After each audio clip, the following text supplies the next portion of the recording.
So you've crushed the tech game, and now you want to look at IT leadership, IT management, moving from a tech to a manager. Welcome to the wild, wild world of IT leadership. And in this video, we're going to be talking about some of my top tips.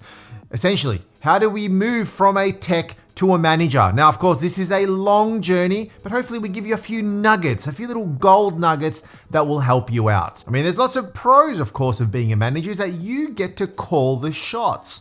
But there's also some challenges where now the company that you work for now looks to you for guidance, for leadership, and the buck stops with you. So it's pretty full on. We're going to be talking about that in this video. Love being an IT manager, and I love running this tech YouTube channel as well. We talk about all things tech, and hey, I would love it if you subscribe, click on the button on the bell so that you don't miss out on anything. Well, from the outset, management is going to be very, very different to what you're used to. The technical people are great. They know their stuff. They know the tech. The managers are responsible for all of that tech. They're the ones who are held accountable for all of that tech. So straight away, the responsibilities moving from a tech to a manager are quite different. The responsibilities are a lot more senior. Before, you would just be looking after the IT systems, making sure they are healthy, making sure that they're patched, that they're secure, that your end users are happy, that their computers are working. Now, you're responsible for all of it. You're responsible for making sure that all of it is running all the time. You're not so pinpointed on just one system. You now have to look after all the systems. All the responsibility, to an extent, falls onto you. Now, in a future video, we're going to break down specific responsibilities for the IT manager, but from a very high level, the responsibility lies with you. The directors, the CEO, other departments are going to be looking to you to make sure that the systems work correctly. Now, it can be a bit of pressure right here, because if somebody's computer fails, if a primary server goes down, your firewall goes down, yes, in a way, the systems engineer, the network engineer, the desktop person is responsible because they weren't keeping an eye on it or because it wasn't patched or whatever it may be. But the powers that be are going to be looking at the IT manager and asking them the question, why did this not go to plan? Why did this go down? And then the question for the IT manager is, why was I not able to ensure that the technicians were doing their job to make sure that those systems were not going down? So the responsibility changes a fair bit right there. And the IT manager is the person right at the top that needs to make these decisions and needs to make sure that all of it stays healthy and secure. With great power comes great responsibility, someone said one time, and that is very, very true. You'll be given a lot more power, essentially the keys to the kingdom, to access all of it, to be responsible for all of it, but the responsibility for you is a lot higher. An example, you're going to be getting called a lot more often. You're going to be getting called at odd hours because you are the person who is the first point of contact, or at least you should be the first point of contact. It's then your responsibility to get the thing working again. If something goes down, you are called, hey, IT manager, please help me.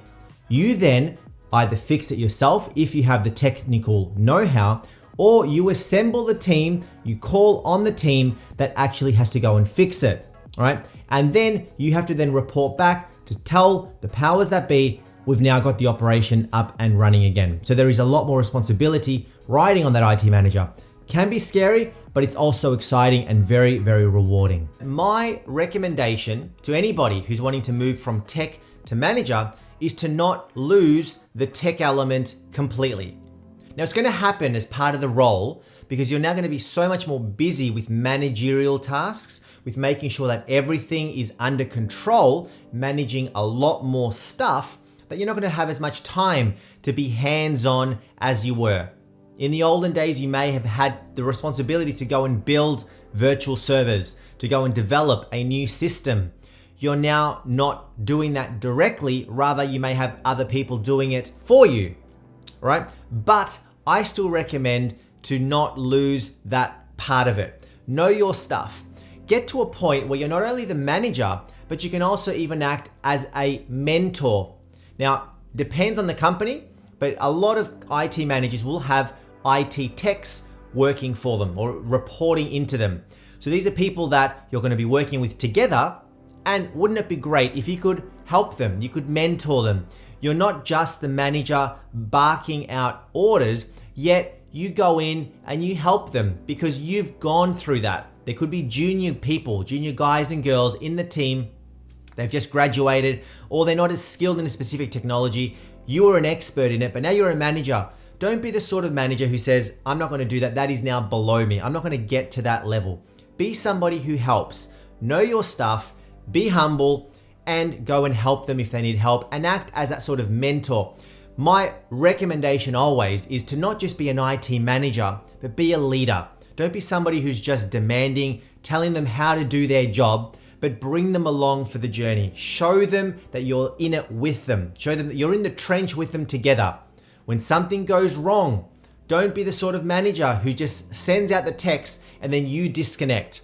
A server goes down on a Saturday. You don't want to work on a Saturday. You send your texts out on a Saturday. But hey, wouldn't it be cool if you are somebody who's there with them and helps them out where you can? So that's sort of something that I would recommend. Know your stuff so that you can actually help your team and bring them along for the journey and act as that sort of mentor as well. How do you keep up to date with knowing your stuff unless you're keeping up to date with what's happening in technology? You know, I know, the whole world knows, even people who are not in technology know that technology changes all the time. It changes super, super quickly. You've just gone and purchased yourself the brand new iPhone. 6 months, a year down the track, it is the old iPhone and there's a new, better iPhone out there. And that's just one example, but that is true across all hardware, across any business, across all software. There's always better, better, better. The technology continues to evolve, continues to change, continues to improve consistently. As an IT manager, this can be overwhelming because in a way, you need to keep up to date with what's going on. Don't be somebody who just sits passive and just work with the stuff that you've got right now, because you're going to get out of date very, very quickly. Something that I do is I have tried to always keep up to date with technology. You know, I am still a tech nerd at heart. I love technology. I love management and the challenge and the reward that management brings. But as a foundation, near and dear to me, the reason why I got into technology in the first place was because I loved technology. Back in the day when I was studying, I was always in a computer, wanting to learn it, wanting to open it up, pull it apart, put some new things in, try this, try that, program this little piece of code to do this thing. I love that sort of stuff.